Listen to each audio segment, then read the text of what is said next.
మోకాళ్ల మరియు నడుము నొప్పులకు చిన్న ఇంజెక్షన్ ద్వారా పరిష్కారం. డాక్టర్ ప్రకాష్ గుడిపూడి, 18 సంవత్సరాల అనుభవం. సంప్రదించండి. Elite spine and pain management centre, Manikonda, Hyderabad. మేడిగడ్డపై సాగునీటి మంత్రి త్వరలోనే శ్వేతపత్రం విడుదల చేస్తారని సీఎం రేవంత్ రెడ్డి వెల్లడించారు. ప్రాణహిత చేవెళ్ల ప్రాజెక్ట్ రీడిజైనింగ్ పేరిట తుమ్మడిహట్టి దగ్గర కట్టాల్సిన ప్రాజెక్టును మరో చోట కట్టారన్నారు. కాళేశ్వరం కొందరికి ఏటీఎంలా మారిందని, కొందరి ఇళ్లలో కనక వర్షం కురిసిందని తాము అనడం లేదని సీఎం వ్యాఖ్యానించారు. తెలంగాణ రాష్ట్రం వచ్చి ప్రభుత్వం మారినాక కొంతకాలానికి అధికారంలో ఉన్న వాళ్లకు రీడిజైనింగ్ అనే ఒక బ్రహ్మ పదార్థాన్ని కనిపెట్టారు. ఆ బ్రహ్మ పదార్థంతోనే తుమ్మిడిహెట్టి దగ్గర నిర్మించాల్సిన ప్రాజెక్టును వివిధ మార్పులకు చేర్పులకు దారితీసి చివరికి మేడిగడ్డ, అన్నారము, సుందిల్ల ఇక్కడ బ్యారేజులు కట్టి మేడిగడ్డ నుంచి లిఫ్ట్ చేసి అన్నారంలో పోస్తాం, అన్నారంలో నుంచి లిఫ్ట్ చేసి సుందిల్లలో పోస్తాం, సుందిల్లలో నుంచి నీళ్లు లిఫ్ట్ చేసి మిడ్మానేరులో పోస్తాం, అక్కడి నుంచి మిగతా ప్రాంతాలకు నీటిని తరలిస్తామని చెప్పి ప్రాజెక్టు రీడిజైనింగ్ అని ఒక బ్రహ్మ పదార్థాన్ని కనిపెట్టి 38,500 కోట్ల రూపాయల అంచనాతో ప్రారంభమైన ఈ పనులను 1,47,000 కోట్ల రూపాయలకు పెంచింది అధ్యక్ష. అది కూడా పూర్తి డీటెయిల్ ప్రాజెక్ట్ రిపోర్ట్ ఉందంటే అది కూడా లేదు. ఇప్పటికీ 1,47,000 కోట్ల రూపాయలకు చేరింది. అది ఇంకా భవిష్యత్తులో పూర్తి చేయాలంటే 2.5 లక్షల కోట్లు అయిద్దా, ఎంత అవుతా ఇంతవరకు అంచనాలు వేయడానికి కూడా సాహసం చేసే పరిస్థితి లేదు.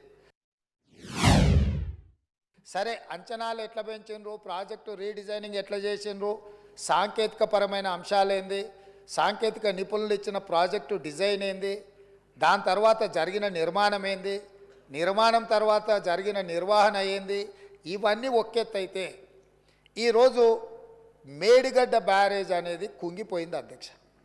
కుంగిపోయినప్పుడు గతంలో ఉన్న ప్రభుత్వం ఏం చెప్పింది, బ్యారేజ్ కింద ఇసుక కదిలింది, ఇసుక కదిలితే ప్రాజెక్టు కుంగింది అని చెప్పిండ్రు అధ్యక్ష.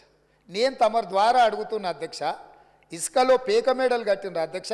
ఇసుక కదిలేటట్ల ప్రాజెక్టు బ్యారేజు కట్టి 1,000 కోట్ల రూపాయలు ఖర్చు పెట్టి ఈరోజు అది కుంగిపోయితే చుట్టూత పోలీసు పహారాలు, వాఘా బార్డర్లో కూడా అంత పోలీసు పహారాలు లేవు. అంటే భారత్ పాకిస్తాన్ సరిహద్దులో వాఘా బార్డర్ ఉంటుంది, పహారాలు కాస్తుంటారు పోలీసులు, అక్కడ ఉండే ఆర్మీ. అంతకంటే ఈ మేడిగడ్డ ప్రాంతంలో పిట్ట కూడా ఎగరడానికి వీలు లేకుండా ఆనాటి ప్రభుత్వం ఆ కుంగిన బ్యారేజ్ను ఎవరిని చూడకుండా దాన్ని దాచిపెట్టినరు. దాంతో కేంద్ర ప్రభుత్వం దీనికి సంబంధించి ఫిర్యాదులు అందిన నేపథ్యంలో నేషనల్ డ్యామ్ సేఫ్ అథారిటీ అధికారులను పంపించి ప్రాథమికంగా ఆ ప్రాజెక్ట్ ఏం జరిగిందో చూసి ఒక నివేదిక ఇచ్చిండ్రు. ఆ కేంద్ర ప్రభుత్వం నుంచి ఇచ్చిన సాంకేతిక నిపుణులు ఇచ్చిన నివేదికను కూడా గత ప్రభుత్వం తప్పుపట్టింది.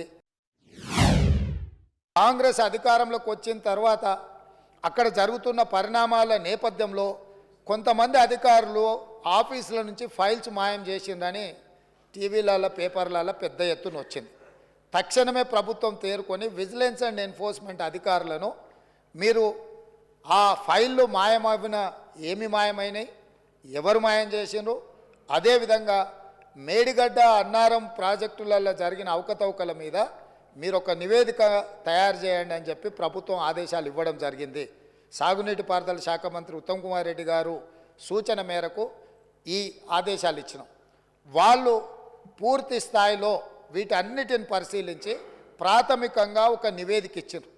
అందులో తీసుకున్న నిర్ణయాలు కానీ, లోపభూయిష్టమైన నిర్మాణాలు కానీ, నిర్వహణలో జరిగిన నిర్లక్ష్యానికి సంబంధించిన చాలా విషయాలను వాళ్ళు నివేదిక ఇచ్చిండ్రు. ఆ నివేదిక నేపథ్యంలో ఇప్పటి వరకు చాలామందికి సభ్యులకు కానీ, రాష్ట్ర ప్రజలకు కానీ అక్కడ ఏం జరిగిందో, ఏమైందో సంపూర్ణమైన సమాచారం లేదు. మేము ఒక మంచి ఆలోచన చేసి ఉప ముఖ్యమంత్రి గారు ఆ మంత్రిని శాసనసభ నియోజకవర్గం నుంచి ఎమ్మెల్యేగా ఎన్నికై ఈరోజు మంత్రిగా IT and industries legislative affairs మినిస్టర్గా ఉన్న దుద్దిల్ల శ్రీధర్ బాబు గారు మనల్ని అందరినీ అక్కడికి రాండి, మీరందరూ చూడండి, అక్కడ ఏం జరిగిందో తెలుసుకోవాల్సిన బాధ్యత ప్రతి శాసనసభ్యుడు, శాసనమండలి సభ్యుల మీద ఉన్నది. రేపు ఈ సభలో జరగబోయే చర్చలో కల్లారా చూసి ఇచ్చిన నివేదికల మీద మనం చర్చ చేపట్టాలి అని చెప్పి వారు సూచన చేసినారు. ఈరోజు మంత్రి గారు కూడా నిన్న అంతకంటే ముందు మొన్న ఇదే సభలో మంత్రి గారు కూడా అధికారికంగా లేఖలు రాసినారు.